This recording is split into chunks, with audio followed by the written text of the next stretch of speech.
life makes you doubt your memory, reactions, or even your own worth, it's probably not just in your head. Abuse isn't always loud. Sometimes it hides behind charm, affection, and love. This video breaks down the 5 stages of abuse, including the most dangerous one, so you can stop blaming yourself and start seeing the pattern clearly. Because once you can name it, you can begin to break it. What is the cycle of abuse?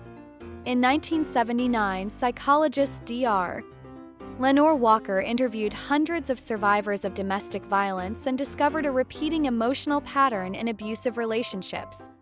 These patterns aren't always linear, but they tend to repeat in loops. Emotional, psychological, verbal, financial, and physical abuse all show up in this cycle.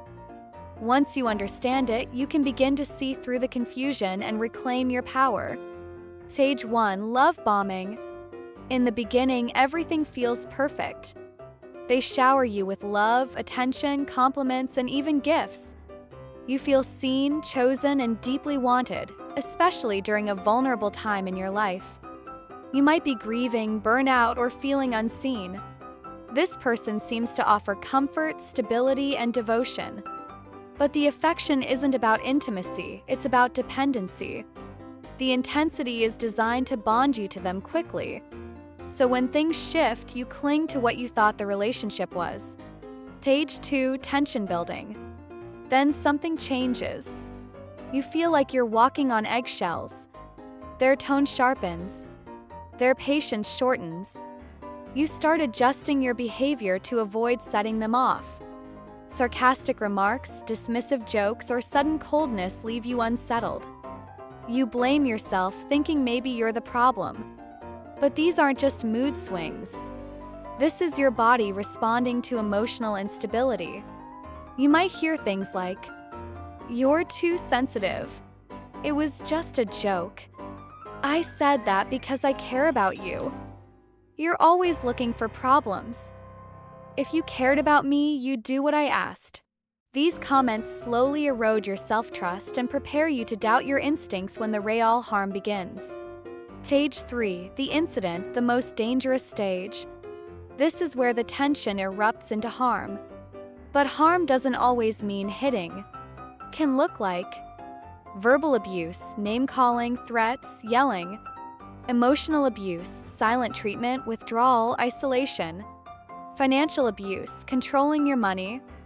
Physical violence, throwing objects, slamming doors, hitting. Psychological abuse, guilt-tripping, manipulation, gaslighting. Gaslighting is designed to sever your connection to your inner truth. If you stand up for yourself, they might twist your words, deny what happened, or make you feel irrational. This is also known as DARVO. Deny, attack, reverse victim and offender. It's a tactic used to avoid accountability and confuse you. You might start thinking, maybe I did overreact. Maybe I am too much. Maybe it really was my fault. But that's the trauma talking. Gaslighting breaks your trust in yourself, and that damage doesn't heal overnight. But healing is possible. Stage 4. Reconciliation.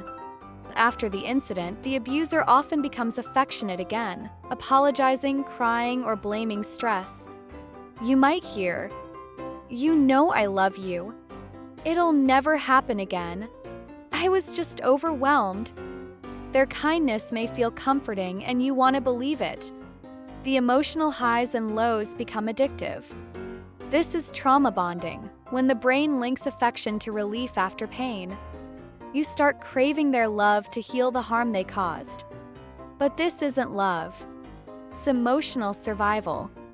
And once you understand that, the illusion starts to crack. Stage 5. Calm. Everything seems to settle. They may act attentive again, or at least stop the harm. You might think, maybe it was a one-time thing. Maybe we're finally okay. But this calm isn't healing. It's the reset before the next loop. During this time, the abuser often minimizes what happened, blames you or outside stress, makes excuses, or avoids accountability. This is when learned helplessness sets in. You've tried talking, compromising, pleasing, nothing worked. And part of you starts to believe there's no point in trying anymore. But let's be clear. You are not helpless. You're tired. You are not broken. You've been worn down. The longer the cycle continues, the harder it becomes to see the exit. But clarity can change everything. Rebuilding begins with truth. If any part of this cycle feels familiar to you, please know. You're not crazy. You're not weak. You are absolutely not to blame. You've been surviving something that was designed to confuse you. And survival can make you do whatever it takes to stay safe, including doubting yourself. But healing is possible. You can learn to trust yourself again. You can feel safe in your own mind and body. And you can begin again. Even watching this video is a step toward truth, toward safety, toward you. Have you ever seen or experienced a relationship like this? If you feel safe doing so, share your story in the comments below. Your truth may help someone else find theirs. If this video brought you clarity, please like, share, and subscribe for more insight, validation, and healing. Thank you so much for being here.